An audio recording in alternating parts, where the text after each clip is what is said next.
Kisah diawali oleh seorang petarung cantik yang bernama Pangyu yang menolak menuruti kemauan kakeknya untuk melanjutkan perusahaan. Ia lebih memilih untuk menjadi seorang atlet MMA sambil menyodorkan surat yang berisi tentang universitas akan ia tuju kepada kakeknya.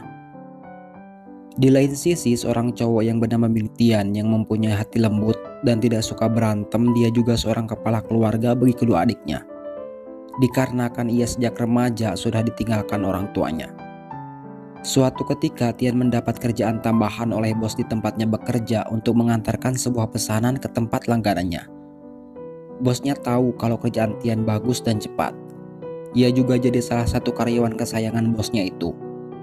Tian kesana menggunakan sebuah sepeda. Di tengah perjalanan, tepat di jalan menurun, Tian melihat seorang nenek yang tidak sengaja melepaskan gerobak yang berisi barang dagangannya dan membuat gerobak tersebut berjalan sendiri. Tian yang melihat itu lantas mengejar dengan sepeda yang ia gunakan. Masih dalam posisi yang sama, Tian melihat Pangyu dan meminta bantuan untuk menghentikan itu. Tahu apa yang terjadi, Pangyu tanpa pikir panjang menendang gerobak tersebut yang berakhir semua isi dalam gerobak berhamburan dan gerobaknya rusak. Tian yang melihat adegan itu membuatnya sedikit kaget dan si nenek yang punya gerobak marah-marah. Sedangkan Pangyu sendiri dengan cuek melewati Tian. Untuk masalah gerobak si nenek, Pangyu menyelesaikannya dengan uang. Dan keduanya bertemu kembali ketika tempat yang mereka tuju adalah tempat yang sama, yaitu Pangyu bertemu dengan guru bela dirinya, sedangkan Tian mengantarkan pesanan yang dipesan guru Pangyu, yang membuat keduanya kembali berpas-pasan, tapi lagi-lagi Pangyu cuek. Dan untuk ketiga kalinya keduanya kembali bertemu, tapi mereka tidak sadar. Keduanya membuat permohonan di sebuah air mancur sambil melemparkan sebuah koin sebagai syarat. Tian juga mendapatkan surat undangan dari universitas yang membuatnya bingung, karena ia memiliki dua adik, dan masalah itu berhasil dibantu oleh bosnya. Bukan itu saja, bos Tian juga mengenalkan pada sahabatnya. Berkat itu membuat Tian tidak susah untuk kembali mencari kerja di tempat barunya. Dan akhirnya Tian pindah ke kota guna menjalankan pendidikannya. Ia juga membawa kedua adiknya dan menyewa rumah sederhana. Keseharian setelah pindah di kota masih tidaklah berbeda dengan kehidupan sebelumnya. Sebelum ke kampusnya, ia diharuskan bekerja dan mengantarkan kedua adiknya untuk bersekolah. Tiba saatnya Tian di kampus, ia merasa di sana banyak sekali yang menyapanya, sekaligus memuji ketampanannya. Yang bikin heran lagi, tak satupun murid laki-laki yang ia lihat selain dirinya. Dan benar saja, siswa laki-laki di sana hanya Tian seorang. Itu diketahui oleh pengumuman yang didapat semua murid dari pengurus kampus, yang membuat semua murid bersorak dan mengejar Tian, yang berakhir dirinya kabur ke sebuah taman. Lagi-lagi Tian bertemu dengan Pangyu di sana, yang membuat Pangyu bertanya-tanya tentang Tian. Dan dia juga tahu kalau Tian anak baru di kampusnya masih dengan ekspresi songong dan cuek, yang membuat mereka untuk pertama kalinya berdebat. Ketika itu Pangyu yang tidak sengaja membuat Tian terluka. Bukannya minta maaf, ia malah memberikan uang sebagai gantinya. Merasa terhina, Tian menyamakan tindakan Pangyu terhadap si nenek beberapa waktu yang lalu. Dan kecekcokan di keduanya tak bisa dihindari lagi. Terungkap juga saat Pangyu menendang gerobak si nenek itu terpaksa ia lakukan karena melihat seorang anak kecil dalam bahaya. Dan kejadian itu ia ceritakan sama sahabatnya. Sedangkan Tian untuk pertama kalinya ia belajar dan berada di kelas yang diisi semuanya wanita, yang membuatnya tidak bisa belajar karena dirinya jadi pusat perhatian. Fakta terungkap kenapa Pangyu bisa sedingin itu. Ketika ia masih kecil, Pangyu didandani sebagai laki-laki oleh orang tuanya, karena orang tuanya itu menginginkan anak laki-laki, yang membuat semua teman sekolahnya saat itu tahu kalau Pangyu seorang laki-laki. Tepat saat adiknya lahir sesuai keinginan orang tuanya, yaitu sebagai laki-laki tulen, Pangyu kembali ke kodratnya sebagai perempuan, yang membuat teman-teman sekolahnya kaget dan membuli Pangyu. Dan malamnya Tian melihat adiknya mengigau menyebutkan salah satu petarung MMA dengan julukan Ratu yang diidolakannya, yang tak lain adalah Pangyu. Tian juga baru tahu kalau Ratu yang diidolakan adiknya itu adalah dia. Tiba-tiba saja ia mengingat momen-momen pertemuan keduanya. Momen kecuekan setelah Pangyu menendang gerobak, terus ketika dirinya hampir kena pukulan Pangyu dan lainnya. Di saat ia melihat mata Pangyu, seketika Tian mengingatkan pada ibunya, saat-saat di mana ibunya meninggalkan Tian bersama ayahnya yang sedang mabuk. Belum diketahui permasalahan apa saat itu yang keluarga Tian alami. Dan paginya Tian ke kampus bukan untuk belajar melainkan untuk mengundurkan diri dari kampus impian tersebut. Dengan alasan pribadi, ia tidak ingin kembali bertemu dengan Pang Yu. Tentu saja bukan itu yang ia katakan di depan pengurus kampus. Ia mengatakan salah satunya seperti tak adanya toilet cowok. Yang saat itu dan detik itu juga seorang pengurus langsung memamerkan surat perintah pembangunan toilet di depan muka Tian. Yang bikin kocaknya adalah toilet pria tersebut memakai siluet foto Tian yang membuatnya langsung mangap. Walaupun begitu, ia kekeh mau keluar kampus tersebut. Pengurus kampus menyetujui dengan syarat Tian harus menyimpan surat pemberiannya di suatu kotak yang menurut Tian itu mudah. Sesampainya di gedung kotak itu berada, ternyata banyak sekali rintangannya. Tian diharuskan mengalahkan mereka semua agar surat itu bisa tersimpan di kotak yang berada di belakang rintangan.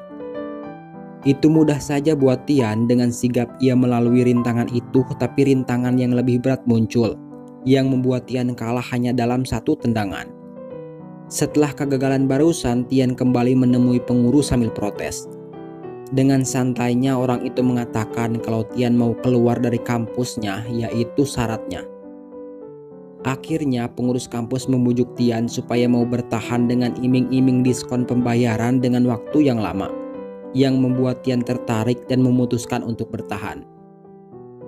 Tian kembali ke kelasnya untuk mengikuti proses pembelajaran yang diketahui ternyata siswa perempuan di kampus itu gak ada yang pintar sama sekali. Itu terbukti saat pembelajaran yang benar-benar memperhatikan hanya Tian seorang. Yang lainnya sibuk dengan aktivitas masing-masing. Terus saat guru di depan memberikan sebuah kuis, lagi-lagi hanya Tian yang bisa menjawabnya. Yang membuat para gadis tersebut bertepuk tangan dengan kagum. Dan itu diperhatikan oleh kepala kampus tersebut. Gara-gara Tian juga, kepala kampus memutuskan untuk kembali merekrut seorang murid laki-laki. Dan itu diinfokan lewat sebuah brosur. Sekedar info bahwa kampus impian tersebut kampus yang berprestasi dalam hal berkelahi. Seperti klub taekwondo, karate, terus tinju, dan hebatnya itu diraih oleh perempuan semua. Bahkan diantaranya ada seorang yang sudah sangat terkenal di seantero negeri, yaitu pegulat yang dijuluki ratunya petarung MMA. Yang tak lain adalah Pang Yu dengan berbagai gelar yang diraihnya. Jadi semua murid kampus tersebut harus memiliki salah satu klub di kampusnya. Tak terkecuali Tian. Di saat kebingungannya memilih klub, ia melihat sebuah klub yang sedang ramai digandrungi. Yang kebetulan saat itu Pang Yu sedang berlatih dengan ketua klub tinju tersebut yang kebetulan adalah sahabatnya sendiri. Di saat Tian melihat kedua gadis itu bertarung, tiba-tiba saja ia mengingat kejadian yang dimana ayahnya yang diketahui seorang petinju juga sedang bertanding. Yang pasti ingatan Tian itu bukanlah ingatan yang baik. Itu terbukti ketika Tian mengingat kejadian itu, ia langsung meninggalkan lokasi. Yang membuat Pang Yu yang baru ngeh Tian ada di sana teralihkan dan diam sesaat. Setelahnya Pang Yu masih memikirkan tentang pertemuan dirinya dan Tian untuk kesekian kalinya di sebuah kamar mandi. Ia tidak suka dengan tatapan Tian, katanya. Sambil ngumpat ia akan membalasnya. Tak lama orang yang dibicarakan datang ke kamar mandi tersebut. Yang Pang Yu pikir seorang wanita dan langsung meminta tolong untuk mengambilkan handuknya, yang membuat Tian bingung. Pang Yu baru sadar orang yang ia minta tolong adalah seorang cowok ketika handuk yang disodorkan Tian tidak sengaja memegang tangannya, yang seketika membuat Pang Yu beringas dan berakhir Tian terbang ke toilet sebelah akibat tendangan Pang Yu. Kecekcokan mereka terselamatkan ketika sahabatnya Pang Yu datang. Dan ternyata selama ini Pang Yu tidak bisa ke toilet cewek yang sedang dalam keadaan ramai. Ia lebih suka menyendiri sambil berhayal seperti tadi.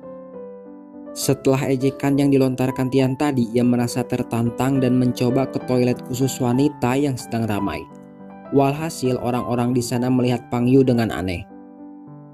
Kebaikan hati Tian diperlihatkan ketika itu dalam perjalanan pekerjaannya ia melihat seorang anak kecil yang diseret oleh beberapa orang dewasa. Lantas ia menolongnya dengan pura-pura kenal bocah tersebut, yang membuat anak itu kabur dan ia sendiri menghalangi dua orang tersebut, yang berakhir dirinya dianiaya dan pesanan yang harus diantarkan dirusak oleh mereka. Tanpa sengaja, Pang Yu dan temannya melihat aksi penganiayaan tersebut, yang membuat mereka beraksi. Diketahui temannya Pang Yu tersebut semuanya ahli dalam hal bela diri. Mungkin bagi Pang Yu dan temannya mereka sepele. Itu terbukti berandal tersebut jadi samsak hidup bagi Pang Yu dan teman-temannya. Ada kejadian yang membuat para penonton bertanya-tanya. Setelah kejadian itu, saat itu salah satu temannya Pang Yu dengan riang gelendotan di tangan Tian dan secara jelas memperlihatkan kesukaannya terhadap Tian. Pang Yu yang melihat itu terlihat tidak suka. Melihat ketidakberdayaan Tian saat menghadapi mereka, Pang Yu menyarankan untuk ikut klub bela diri, tapi Tian tidak tertarik dan berterima kasih atas perhatiannya. Masalah kembali terjadi ketika pesanan langganannya rusak dan kena omel yang ternyata langganan tersebut adalah adiknya Pang Yu. Yang berakhir adiknya itu kena jewer kakaknya dan Tian selamat. Beban pikiran Tian bertambah ketika kedua adiknya ngambek karena makanan kesukaan mereka tidak dibelikan Tian.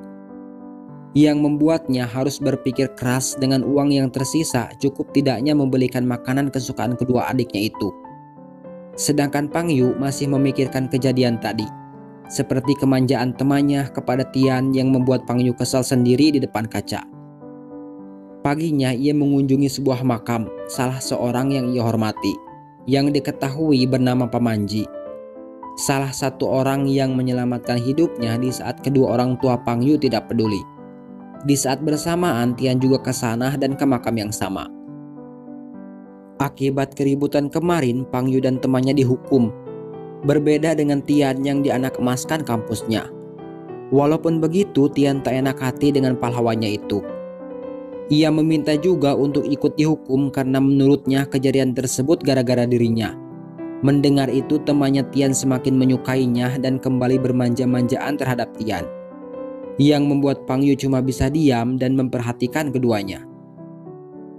Perhatian Pang Yu terhadap Tian diperlihatkan kembali ketika Pang Yu berniat mengajarkan Tian seni bela diri, tapi dengan cara yang lain, yaitu dengan mengumumkan lewat sebuah brosur yang tertempel di mading kampus tentang duel dirinya dan Tian.